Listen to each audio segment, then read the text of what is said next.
All right. Thank you, everyone. Thank you so much for joining. I'm looking forward to talking to you today about our new omegas that we have available in the portal. And today we're going to be talking to you also just breaking down the differences between the different products we have and sharing all about the, just how bioavailable they are. Today we'll have Hagar presenting. She's one of our account managers and a wonderful naturopath here at VitaminLab. And for those of you who don't know me, my name is Carissa, also account manager here at VitaminLab.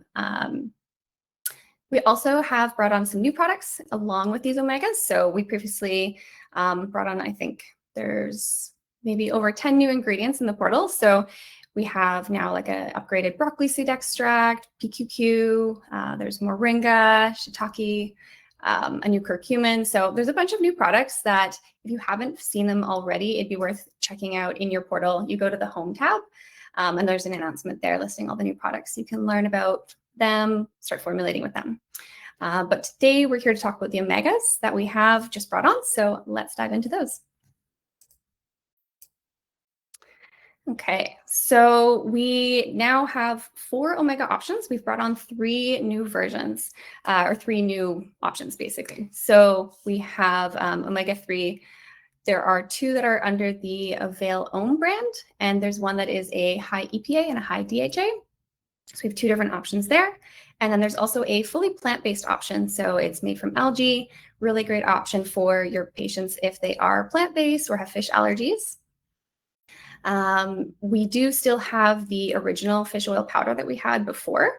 So if you have protocols that you're using and they have that ingredient in it, or let's say you're reordering a patient's formula and it previously used that fish oil powder, I'd recommend you can take that out and swap it for one of our new options just because they are so much more bioavailable.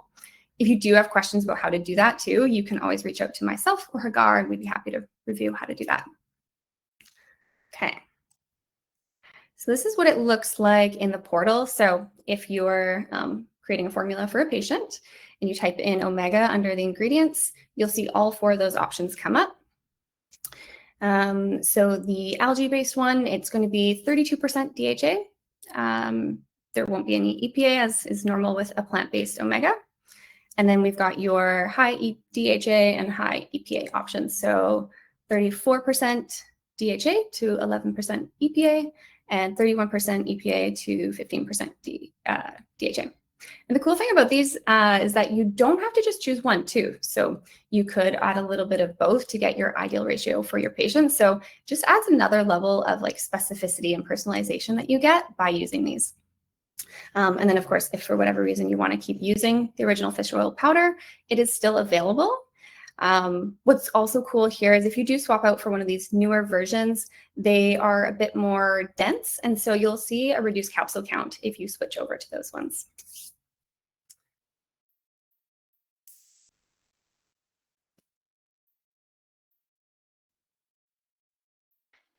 Sorry there, yeah, that's me.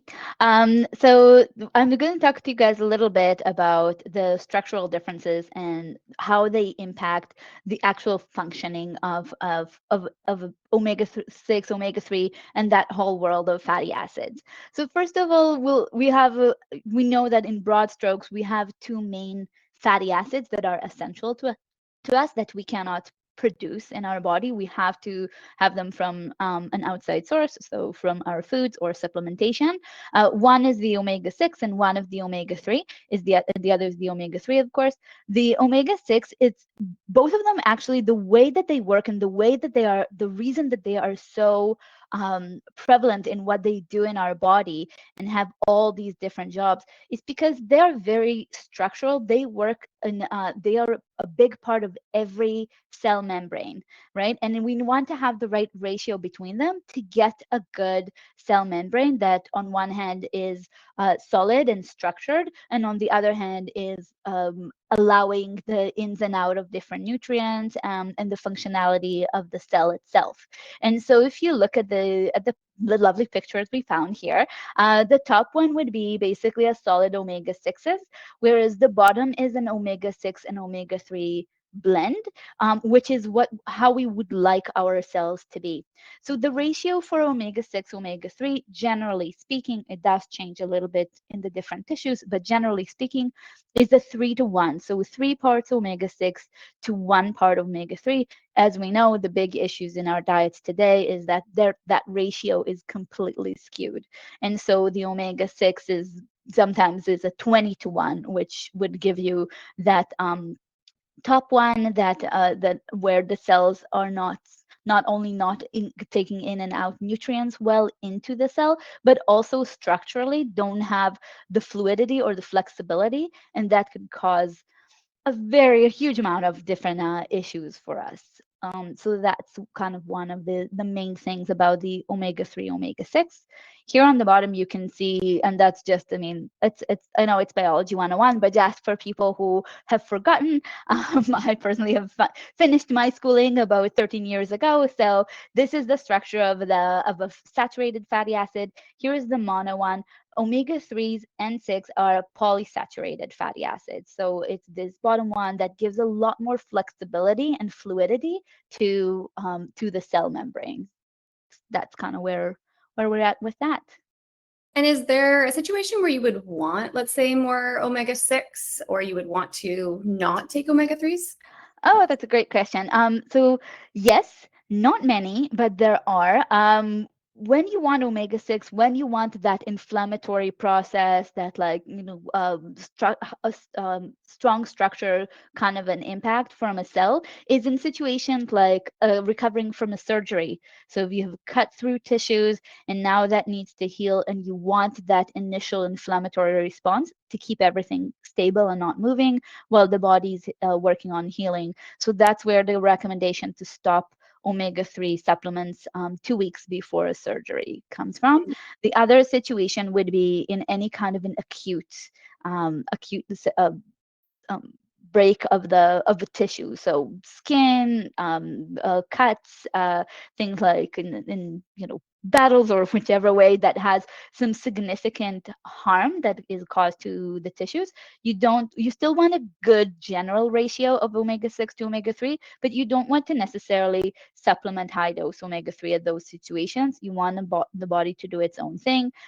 Saying that, after a few days, when you kind of get into the like, all right, everything is stable, we've kind of clotted everything's fine, from that point onwards, taking omega-3 is very beneficial to basically bring down that inflammatory response and kind of help the body get back on track with the right structural and the right ratio for the structure of the cell membrane.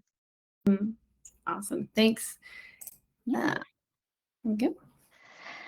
Okay, so now a little bit about EPA and DHA. So when we talk about omega-3, our two main ones are EPA and DHA. They both come from a precursor called ALA, as of course I'm sure everybody here are pretty much aware.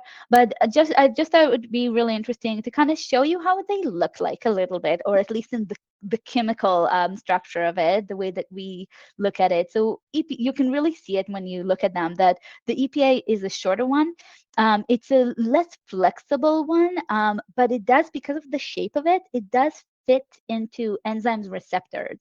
And that is where a lot of the anti-inflammatory impact comes from with EPA. That's why it shines with anti-inflammatory impact. The DHA one is a bit of a longer one.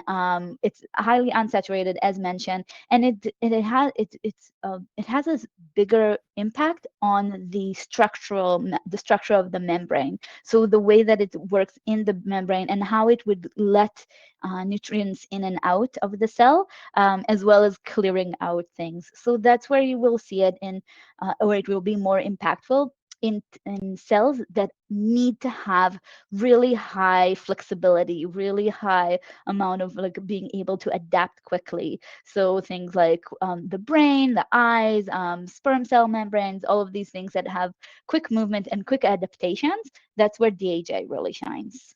Awesome.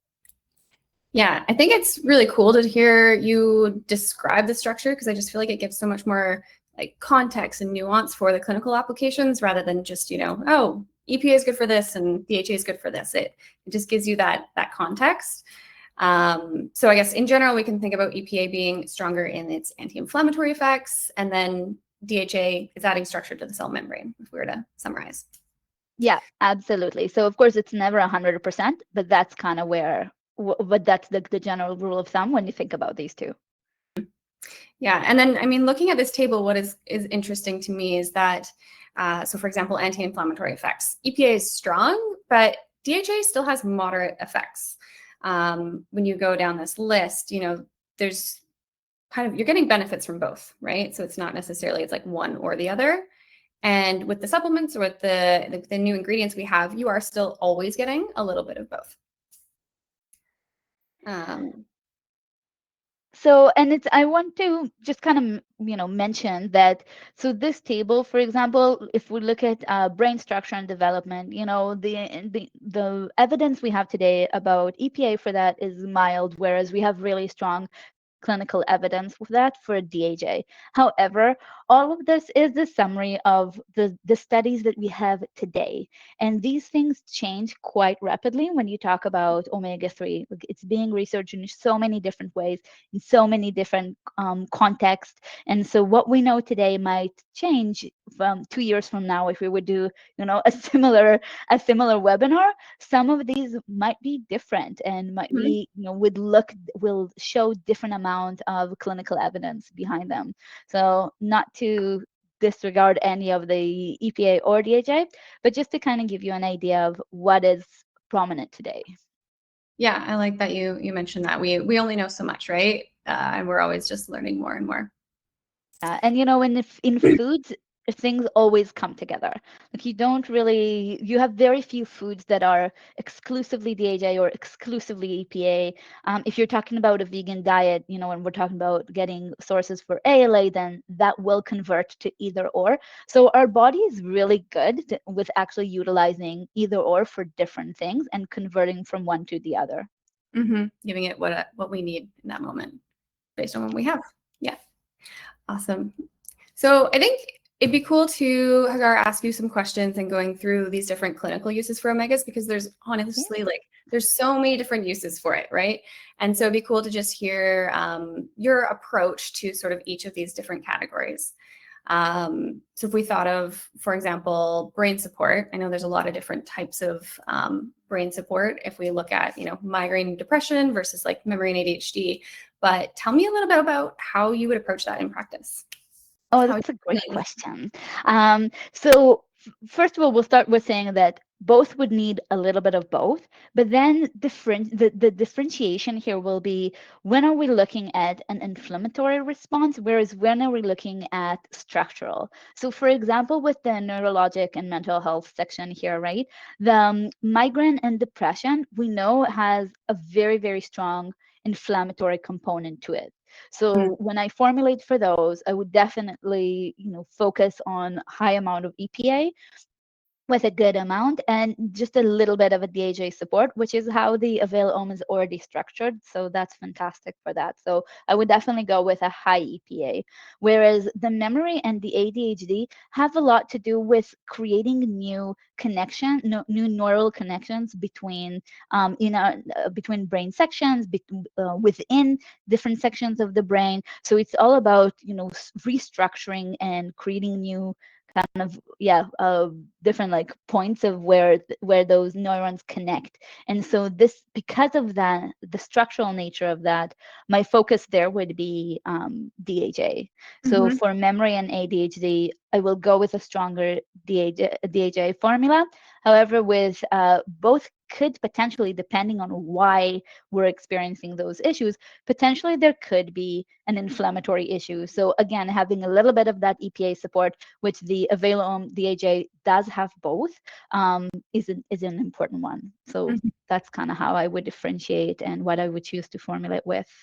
Yeah. Okay. Thank you. That's super helpful context. I'm thinking now about, like the connective tissue. If we were looking at like joint pain or, hair, skin, and nails, I can kind of see you thinking about them kind of similarly. Could you break those two down for us?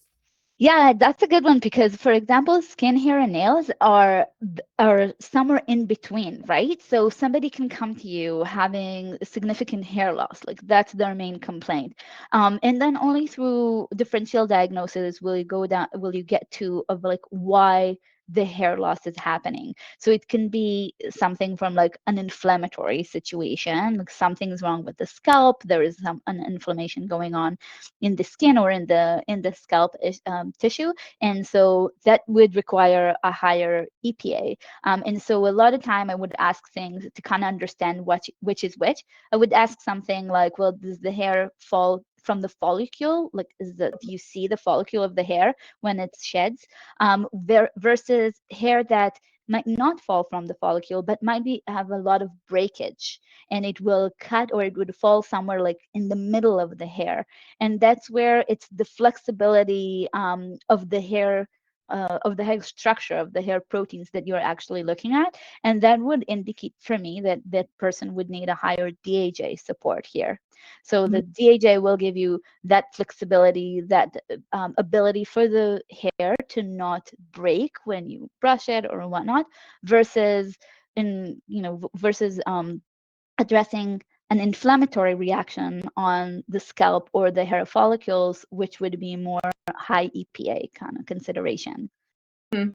Yeah, it's really helpful context. Similarly with the joint pain. Oh, great. Similarly with joint pain. So joint pain, right?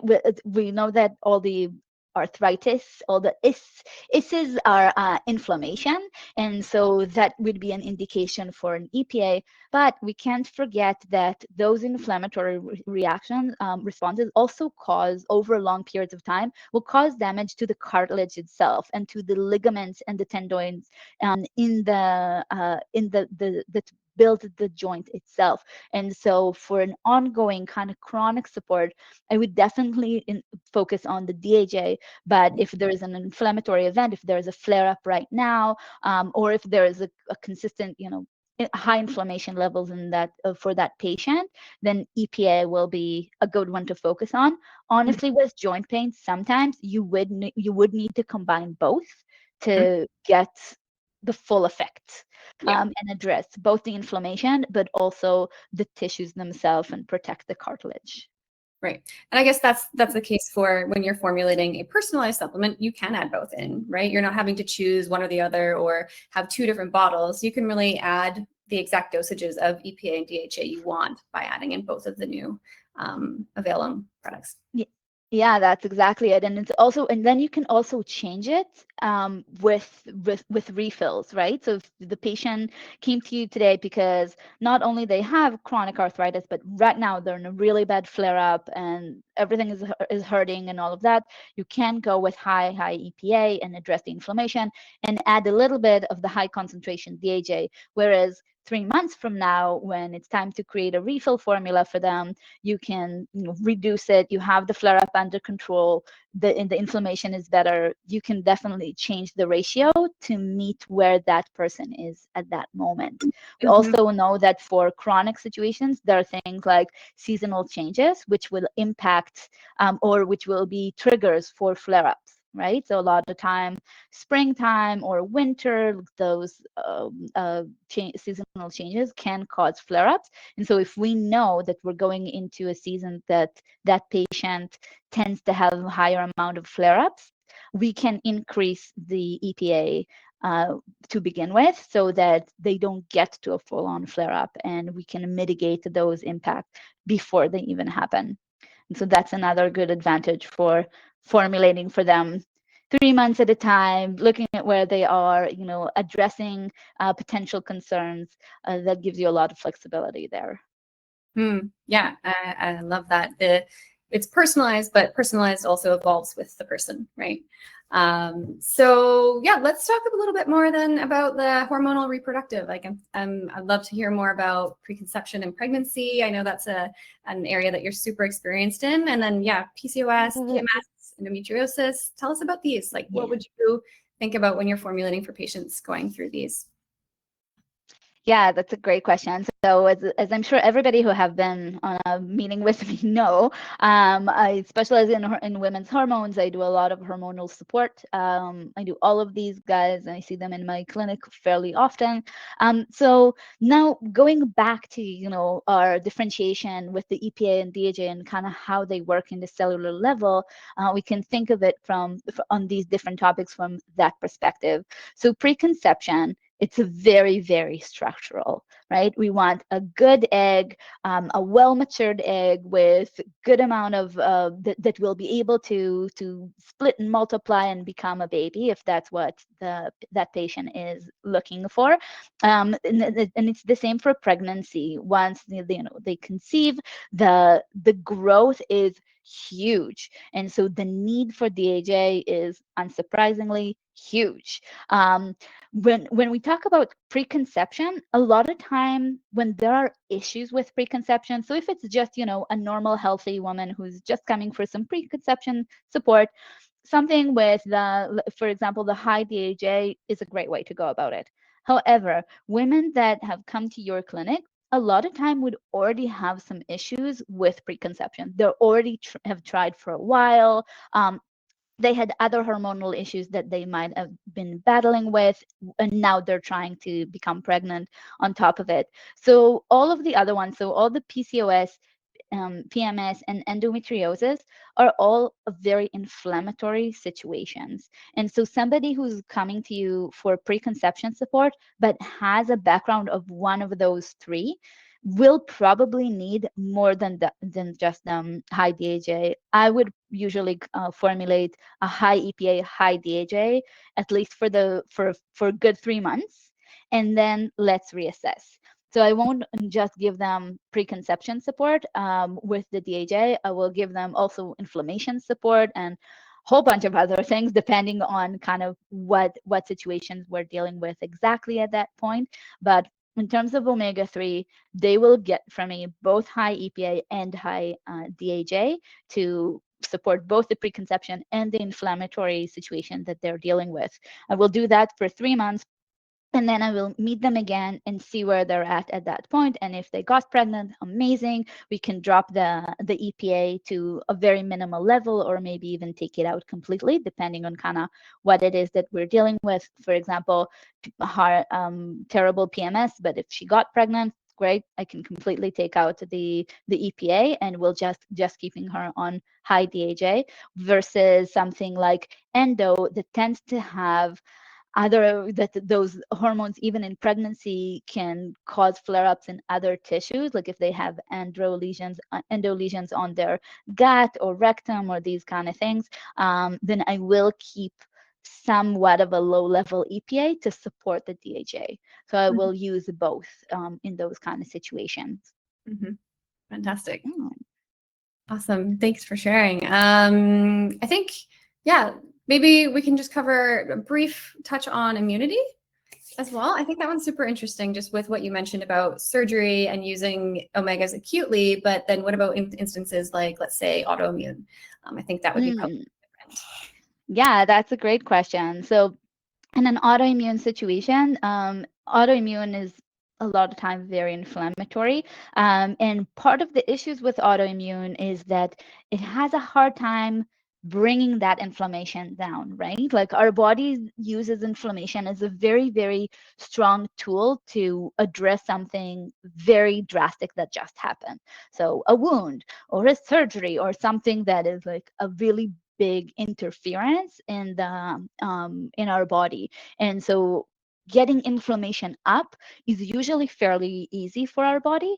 It's the bringing it down back down that can be harder or more difficult to do, especially in situations where it's a chronic inflammatory situations. And so autoimmune is exactly one of those situations where EPA can play a good role. And especially if it's autoimmune diseases that we know have sometimes tendency for seasonal impact.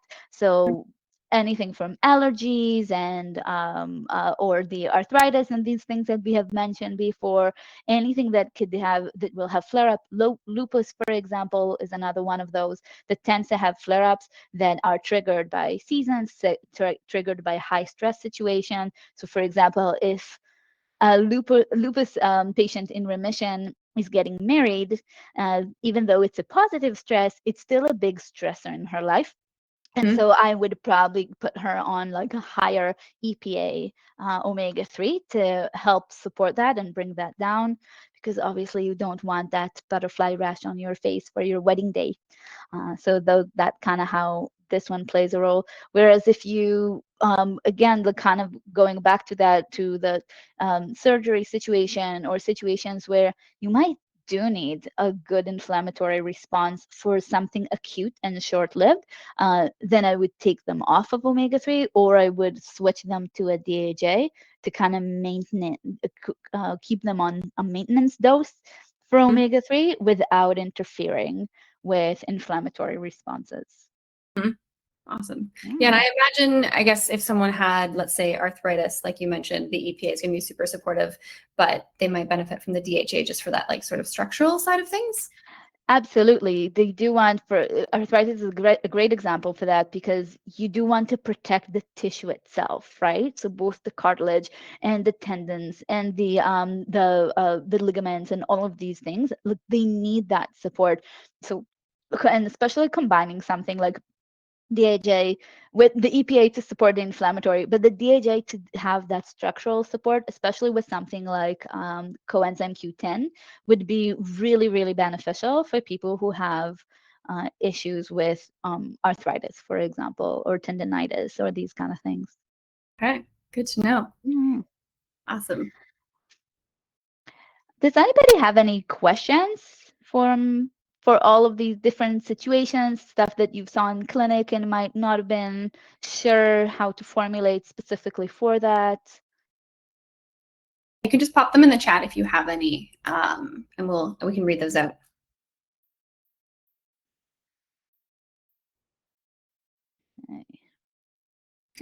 If you want to dive into this one, I'll keep an eye out in the chat, and if anyone wants to add anything, we can jump in there.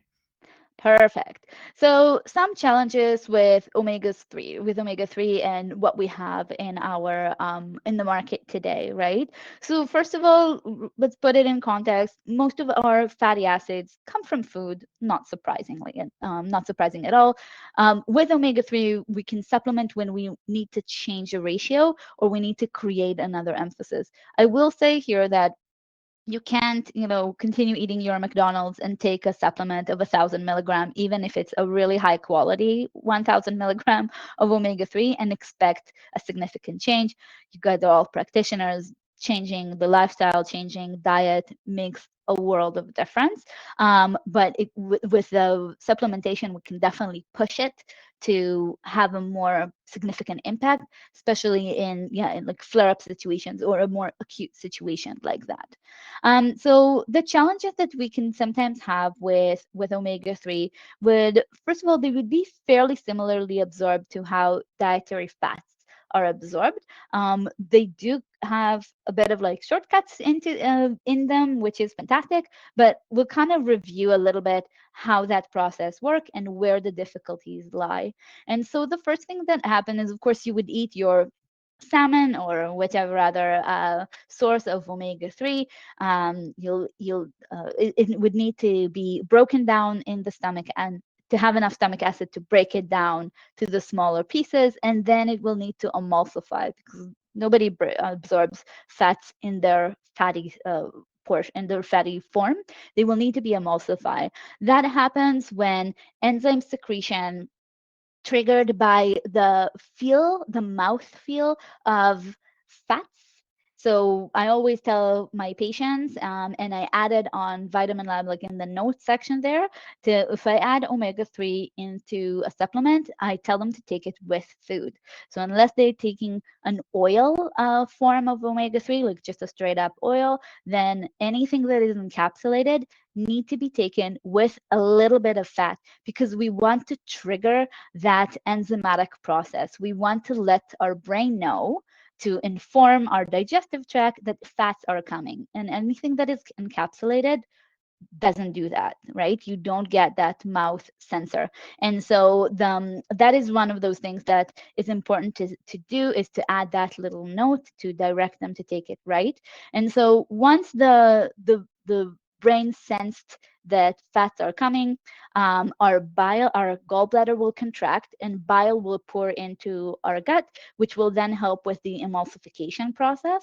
And then pepsin and other fat breaking enzymes will also be secreted, and will help to break that down further to get it into the bloodstream, into the portal vein, where it will go to the liver. From there, it will be reassembled into lipoproteins and then travel throughout the body to get to all the different tissues and whatnot. So that's kind of the some of the things, like, the overall process of absorbing fats and absorbing omega-3s. I'm sure as practitioners, you can also already come up with a few things that could already be a culprit for people to absorb omega-3 properly, like for example, stomach acid. So people who already struggle with low stomach acid, so your heartburn people, your PPI people, these kind of things, your high stress people that will reduce the stomach acid, including some hydrochloric acid within the omega-3 formulation can really help with that aspect. So if you, when talking to your patients, suspect that there could be an issue there with not enough stomach acid, add that one in with your omega-3. The other one is digestives, right? So the digestive enzymes, if there just aren't enough digestive enzymes, or if the digestive tract is already very compromised, and we know that the digestive enzymes amounts are not there to support the assimilation and absorption of omega-3, please add some of those digestive enzymes into the formula with the omega-3, which is, again, a great advantage here for VitaminLab to be able to just throw in with the omega-3 and not having to recommend a separate product. Mm-hmm. Yeah. Absolutely. Okay, so I think next I just want to break down what are the different forms of omegas that are available in the product. There's three sort of main categories that are out there. So we have your ethyl esters. These are probably, as practitioners, most of you are not recommending these forms. These are more the types that you would find at like Costco or your Walgreens or your like supermarket type supplements. They're attached to an ethanol and they have the lowest bioavailability. So there's sort of like an extra step in enzymatically converting it to basically absorb it. Whereas your triglyceride forms, these are the forms that you're probably most familiar with using. They're the natural form that's found in fatty fish. So these have much better bioavailability than the ethyl esters, but there still is a step of enzymatic breakdown to be absorbed efficiently. So they're not as bioavailable as, say, your free fatty acids. So that being the last category, these are omega-3s in their free form. So they're essentially already broken down. And because of that, you get much better absorption of these forms. Yeah. So before we'll move to the next slide, I'll answer some questions that came up in our chat here. And so one of them, great question, does the need for DHA versus EPA change somebody with no gallbladder? Absolutely it does. Absolutely it does. It changes in situations. So for somebody with no gallbladder, you do want to give them ox bile. What happens when you don't have a gallbladder is that the liver continues to make bile for you, but instead of that bile accumulating and then getting secreted all at once in like a nice good wave of bile when fats come in, the bile just kind of trickles into the gut, and that does a few things. That, first of all, will really hinder the absorption of any fats. So they do need a lower fat diet. They do need a diet with a lot of fiber because you need to clear that bile out. Otherwise, it causes havoc in the colon, and then it does changes the need for those fatty acids. So you do need to give them fatty acid, but you do need to give them with ox bile. You do need to include some significant digestive support with them in order for that to get absorbed. Other times when things, when DHA, EPA will change, are for example, the example I gave before with the PCOS patient who is trying to get pregnant, right? Or the endo patient who's trying to get pregnant and will focus on the anti-inflammatory with the EPA and give a little bit of DHA, and then we'll swap it to a DHA as soon as she have conceived. So that will be another situation. So definitely there are a lot of times when you will adjust and adjust and readjust and then readjust again the EPA DHA for your different patients. Absolutely. There's also another question about spearmint. Oh my goodness. This is not a. Thank you. This is not an immigrant friendly word for me, but yeah, if we have it or if we have anything comparable, we don't have it currently. It is, however, something that you can absolutely request. We do get that request every once in a while, and for procurement, they will review practitioners' request every few months. And for something that comes up often, they will do all they can to bring it in. And so this is not the first time that we have been asked about that one. I highly recommend for you to reach out to your account manager, either me or Carissa, and we'll send you the form to fill. It's a very short form to just explain exactly what you need, exactly the dosage, how many in how many formulas do you think you will use that in a month, and submit that, and then the committee does review that every few months when they're looking at bringing in new ingredients. So definitely worth filling that out. Yeah, this is actually part of why we brought on our new omegas that we're talking about today, is just from practitioner feedback and interest. So we're really happy that we can bring those on when we see the need, just so we can help you better serve your patients. Okay. Hagar, can you explain this slide for us? Yes, I thought that was a very self-explanatory, lovely slide, but I will explain it a bit more.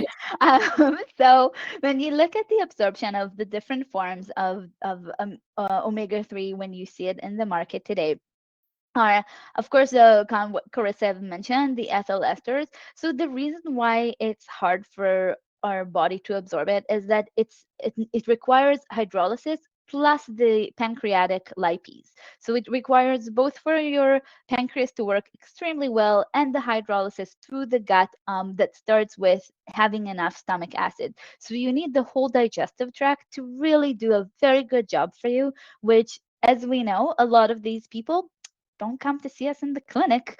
The people who come to see us in the clinic already come with a lot of time some, if not major, digestive difficulties. And so the ethyl esters are just not a good fit. So ultimately, it's the bioavailability of it, right? So what you're taking, the dosage that is on the bottle versus what you will get in your bloodstream at the end of the process. And there's a lot lost in that process with ethyl esters. The other one that has a moderate absorption is the triglycerides. This is what is mainly on the market today, and so you can really quite easily see it. It's that structure, the triglycerides. By the way, just so you know, like ethyl esters on their way to become free fatty acids will become triglyceride form. So they will have to go through that step. So this one here is basically one step less. And so they still do require the hydrolysis, so to break them down to monoglycerides and then the free fatty acid, and that's when the absorption happens. Whereas the free fatty acid, so that's what AvailOm is, which is really phenomenal, is already in that free fatty acids form. So no hydrolysis is required here. No lipase is required. Speaking about somebody with gallbladder issue, this will definitely be the form you would want to give them to make sure that the most amount of what they're taking actually gets to the bloodstream eventually. Yeah. Any questions about that? Okay. Yeah. So, I mean, just to kind of summarize, we've already talked about kind of how the different forms break down and their different bioavailability, but essentially your ethyl esters are going to be your lowest bioavailability, and then your triglycerides, they're still pretty good, but compared to the free fatty acid forms, they're still not as bioavailable. As many of you have probably heard, with some of these traditional forms of omega supplements, oxidation and stability can be an issue. I've heard from practitioners who simply won't offer omegas because of the concern of oxidation, and that maybe being more harmful than good for certain patients if it isn't a high quality enough supplement. So, having a rancid omega-3 supplement also is just very unpleasant for your patient. Patients who are complaining of fish burps, or even just, taking an oil can be unpleasant for certain patients, where it just, feels like something that's hard for them to take daily. As we have compliance is huge, huge issue, right? Yeah, if your patient's not taking it, like they're just, of course, not getting the benefits. And we want to see your patient succeed. So yeah, I always tell them that it's like, you can purchase the supplement, but if it stays in the cupboard in the kitchen, it's just not gonna work. You have to actually take it. And so, yeah, we know that, right? Making it easy for patients to take supplements make a huge difference with compliance. Yeah, and as we'll talk more about in the next slides, the AvailOm omegas are formulated into their personalized supplement with VitaminLab's, so it makes it even easier for them to take. They don't need to, take out a separate bottle. They don't need to taste the oil. It's not a separate capsule. It's compounded in, so they, for all intents and purposes, don't even know they're taking it. I'm sure they will, but we've already mentioned some of the digestive limitations, but yeah, just to summarize, for patients with low lipase, bile flow issues, or any GI issues, really, that's going to be a limitation for any of the traditional kind of forms with the ethyl esters and triglyceride formats. And then capsule size, again, or the oil, they can just be difficult for patients to take. I know back in the day, some of the fish oil capsules were huge, and I think companies they're starting to do a better job at making those capsules a bit smaller, but they can still be quite challenging for patients to take with the size. And then again, as I mentioned, the oil can just be hard for them to take as well.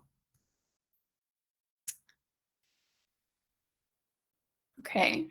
And so I think this is where AvailOm is addressing a lot of these limitations with the traditional supplements. So as we talked about, these are in a free fatty acid form. So these are going to be the highest bioavailability on the market today.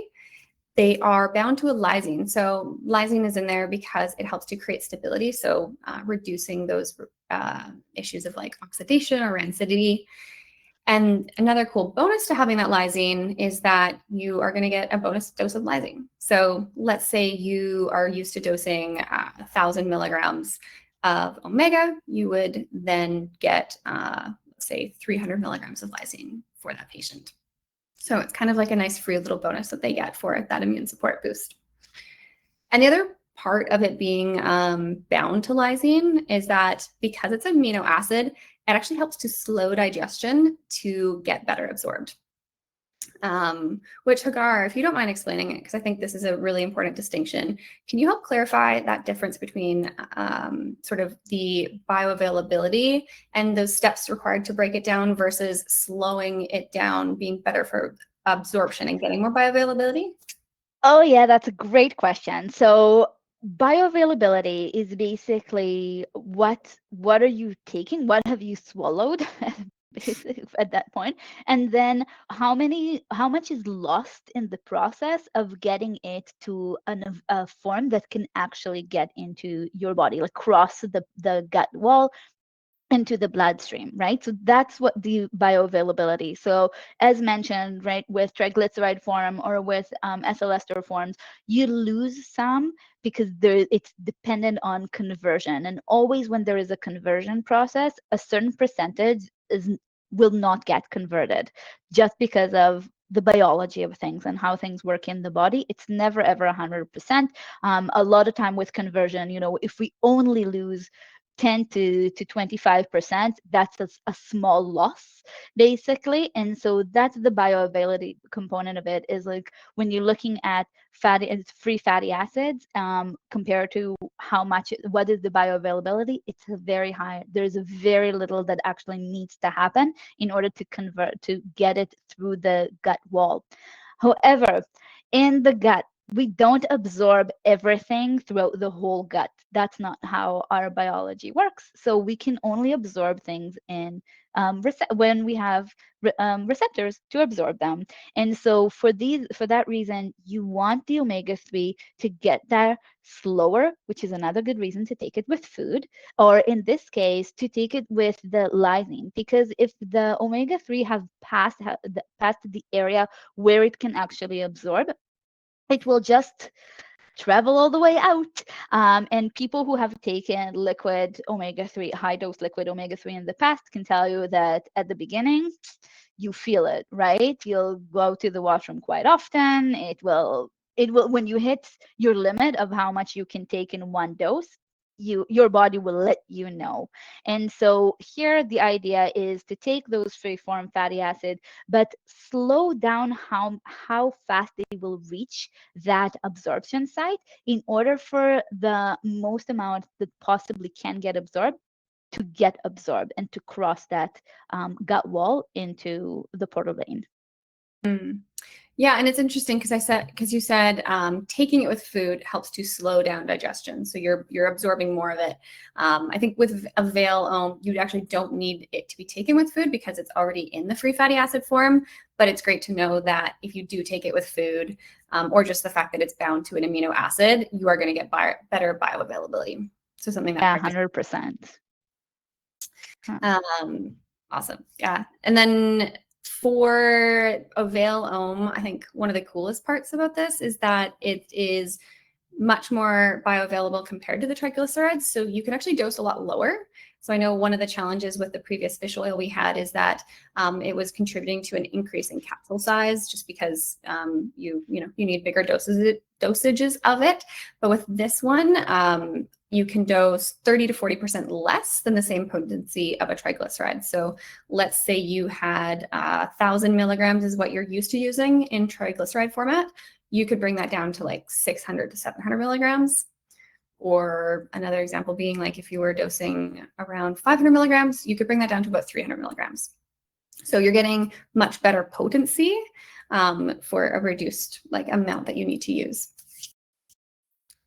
And then the AvailOm, we've already mentioned this, but just to kind of recap, is available with the high DHA and high EPA options. And again, you can always mix and match to just get the exact ratio that you want for your patient. Any questions before we move on? Feel free to jot them down if anything pops up. Okay. And then we also have finally a really good omega-3 algae. So this is for your plant-based patients, anyone who has a fish allergy. This one is fully vegan. So the other thing that I think is super cool about this algae-based one is that it is also in a free fatty acid form. So you're going to get really good bioavailability. Similar to how we mentioned with the AvailOm omegas, it doesn't require hydrolysis. So that's where you're getting that superior bioavailability from. This one is different, however, in that it's not bound to lysine, and instead it's bound to a calcium salt. So similar to how you got your little bit of lysine dosage, you'll still get a little bit of calcium. So let's say it was 1,000 milligrams of omega, just for easy math, you might get 60 to 100 milligrams of calcium in there. And then Hagar, could you speak a little bit to the liver conversion to EPA? Because I know one of the limitations of the algae-based forms is that it's only DHA, there isn't EPA. Right. So in vegan sources of omega-3, you either get ALA or just with algae, you will get the DHA, which is a really fantastic way to get that if you have a vegan patient or somebody with allergy to fish. However, not all is lost. As mentioned at the beginning, our body knows to convert and absorb things well from food sources. So in this case, for somebody who cannot take fish oils but still need the anti-inflammatory potency of EPA, we are counting on a strong liver activity here. So our liver and some can take those DHA forms of omega-3 and actually through an enzymatic process, like kind of break it down and change the molecular structure of it into an EPA. Yes, we would lose some in the process, the same way that we lose some in any kind of biological process that happens, but it's definitely a lot better than nothing. And if our body needs is higher for the EPA version of omega-3, then we do have an enzymatic process that does that for us. Of course, it would be better to give them the EPA, but you do need a liver to make an EPA. So it's either our liver or a fish liver, but somebody needs to convert that to an EPA. And if we are strictly bound to having that just from a vegan source for whichever reason, then we will rely on our own liver to do that job for us. In those situations, it won't be a bad idea to include some liver support to make sure that we can get the most that we can with the DHA that we have. Fantastic. Any questions about that? No. All right, perfect. Okay, so now to talking a little bit about dosing and formulating with the AvailOm. So as Carissa mentioned, this is a way better dosing system in the sense that, when you look at the supplement that you usually would give to your patients, look at the amount of the DHA, look at the amount of the EPA, and reduce it by about 30 to 40%. When you formulate with the AvailOm. So that's a fantastic little trick there, and definitely reduces the capsule count, which we know is problematic for patients. There are a few ingredients that, because we have this privilege here with VitaminLab to formulate, specifically what your patient needs, here are a few things to kind of consider or keep in the back of your mind when you formulate with omega-3. So one of the things that I like to add is the fat soluble vitamins. Fat soluble vitamins, as the name suggests, really enjoy having fats with them in order to get absorbed. So your ADEC vitamins, right? So the A, E, D, and K, especially at this time of year with I just throw vitamin D into everybody's supplements. And so having a little bit of omega-3 in it can really support that. Or if you're already giving them omega-3 for other reasons, throw in those vitamins. It works phenomenally well together.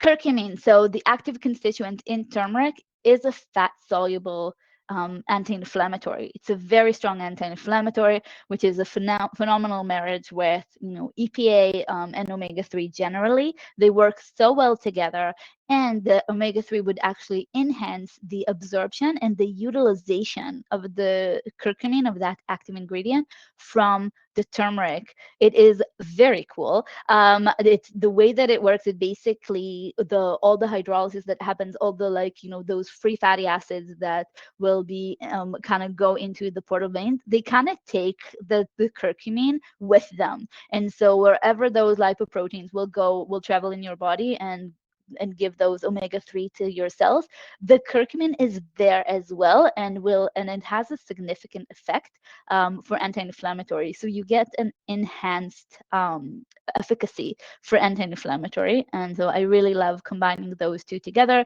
Whenever I need a strong anti-inflammatory effect and I give turmeric for it, I will add some omega-3 to improve that conversion, that efficacy.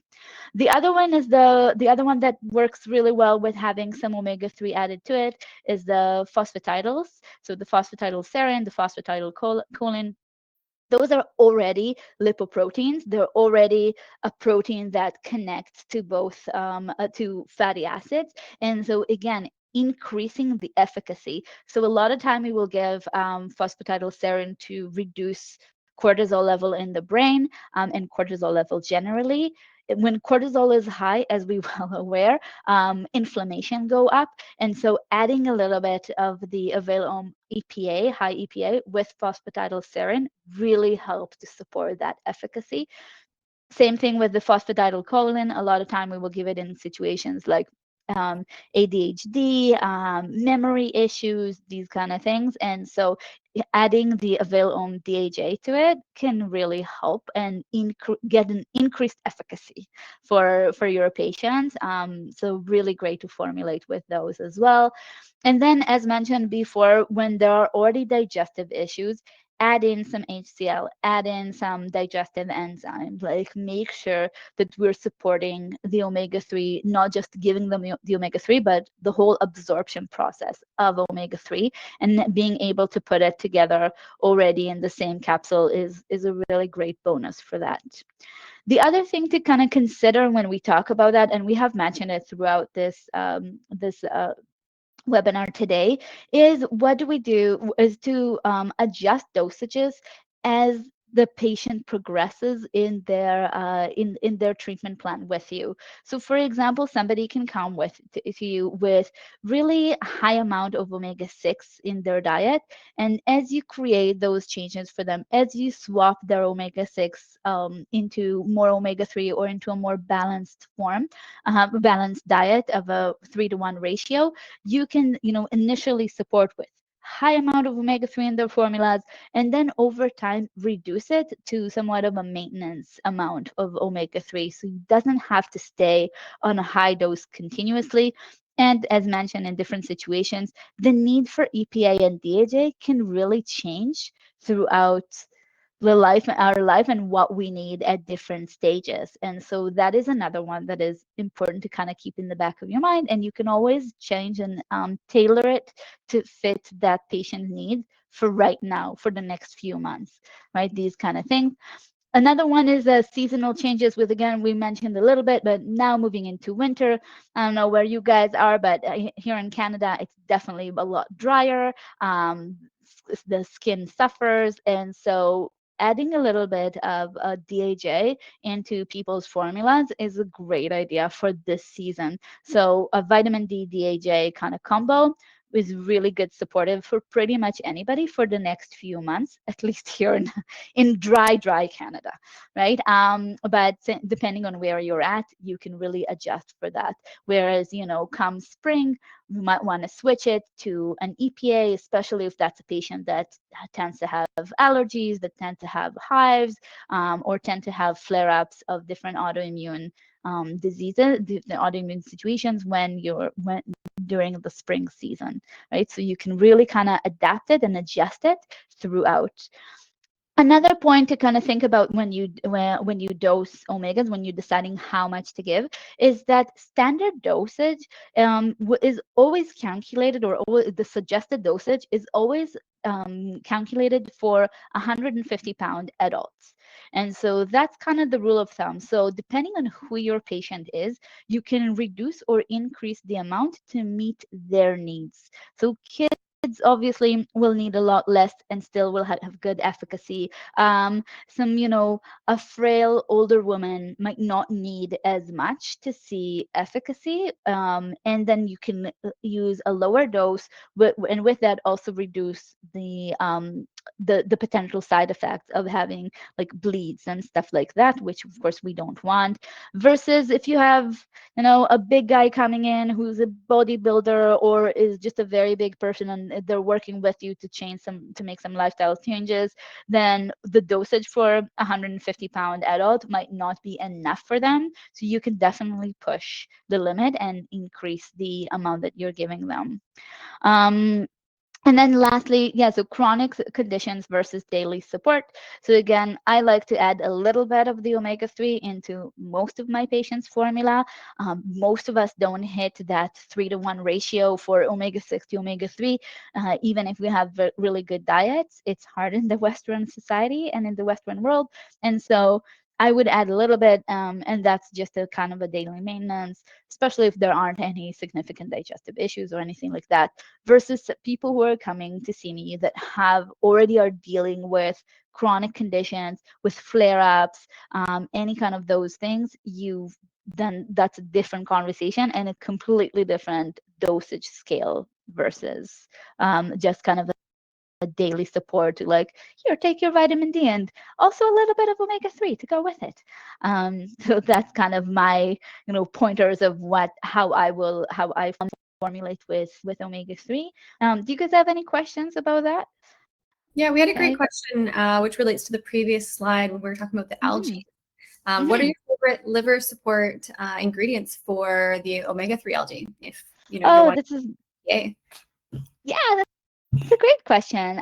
So I mean, milk thistle is one of the easy go-tos in that sense, but another one that I feel is not as well appreciated, but I love it and I use it quite often, is dandelion root. So dandelion root, they, compared to milk thistle, they work a bit differently on the cells themselves, the liver cells themselves. The milk thistle will kind of push our liver cells to work harder, to do more, right? To kind of like tell them like, go, go, go, do to the best of your ability. Whereas the dandelion root is more of a support to the cells themselves. So it actually comes with quite a few naturally occurring antioxidants that will support the actual liver cells while the liver cells do their job. So it's kind of more like, cheering them from the sides, not necessarily a big push. It's not their coaches. It's kind of like the support system there, and kind of going, you're doing such a great job. And so that's where I really like to add both dandelion root as well as milk thistle to when we look at liver support. There are some other ingredients that I like to add depending on what else is going on with that patient, but other things to consider would be calcium diglucaride, NAC, and these are kind of my top four, I would say. Yeah, great question. And so lastly, before we move on from this slide, I do want to mention some of the protocols we have. We actually have so many that I had to like really pick and choose of which protocols from VitaminLab I will add the omega-3 to. And so some of the things to consider is, for example, lipid support. So we know we have, it comes with CoQ10 and red yeast rice and a lot of good ingredients. And so adding some DHA to that one, there's some really great studies on DHA to, rebalance triglycerides numbers in your blood work, and so that would be a really good one to add. Another one is the fertility multis. So we have a female fertility and a male fertility multis. Both of them, because of how crucial DHA is to sperm or egg formation, and with the change of the cells themselves, I would absolutely add a good amount of the high DHA one for if I'm giving anybody one of those protocols. Another one that we've mentioned here before is the inflammation support. So again, a good amount of turmeric there with curcumin, quite a few other strong antioxidants and anti-inflammatories. High EPA just lends itself so well into that blend. Similarly, we have a really good migraine protocol that Carissa created, and so that's another one that EPA would really be a very nice one to have added as well. I can go on because we do have quite a few, but I will stop here. I would really highly encourage you to browse through the protocols and look at them and kind of think of it as like, well, which omega-3 will enhance that efficacy that I want for that specific patient. PCOS is another one to think about.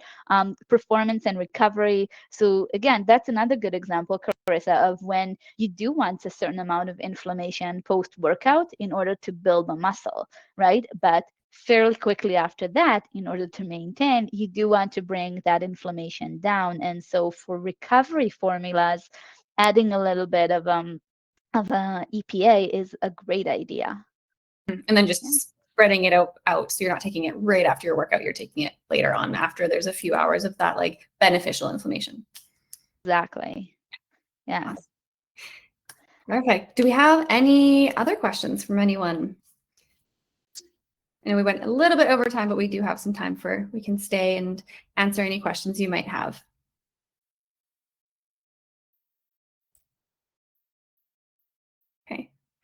If there are no questions, just a reminder that for those of you who have, oh, we do have a question. What would be the daily support range and the low number for less than average and the high range for higher than average based on weight? So I think what the question is asking is kind of what are your dosage ranges for the omegas? Yeah, that's a great question. So as we know with omegas, you can dose pretty high. So you can go when you're talking about, big people who are bodybuilding and or anything like that, you can go up to 1,000 milligram of the actual like EPA or DHA, like for 1,000. Yeah, exactly. So you can see the top range here. The minimum and the top range are in that blue underneath the dosage.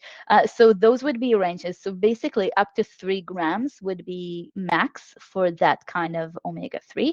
And you can go, I wouldn't go as low as 25 for anybody, to be honest, but for the smaller people, the more delicate ones, for kids, teenagers, you can see really good benefit with even like 100 milligrams. And so that tends to be my go-to for like the lower scale will be 100 to 150, somewhere in that range. Whereas for bigger guys, I will probably start at 700 and potentially work my way up depending on exactly what it is that I'm trying to achieve. Also, what else am I combining with it? Right. Mm-hmm. So when you have a few anti-inflammatory components, you can get by with a bit less EPA and still have good efficacy. For example, the EPA with the curcumin, right? Both of them are strong anti-inflammatories. They work really well together. They will enhance the efficacy. I can go with slightly lower doses of both and would still get good efficacy for my patients. And in the portal here, we've adjusted the standard dose to reflect the enhanced bioavailability of the AvailOm omegas. So you'll see the standard dose for the omega-3 algae is 500 milligrams. It's still a free fatty acid, so it's very bioavailable, but these ones are a little bit better. So we've adjusted that dose to be 300 milligrams. That's kind of your equivalent to a 500 milligram dose of a triglyceride form. So if you wanted 1,000, you could think about doubling that to like 600. Just to kind of give you some guidelines. And any other questions? Okay. Well, yeah, I guess lastly, I just wanted to remind everyone that for those of you who've registered, you will receive a 15% discount on your one wholesale order. So just make sure to check your email for those. And if you do have any questions about omegas and you want to deep dive a little bit more, you can reach out to myself or Hagar, whoever is your account manager, and we'd be happy to dive in more. All right. Thanks, everybody. Thank you so much.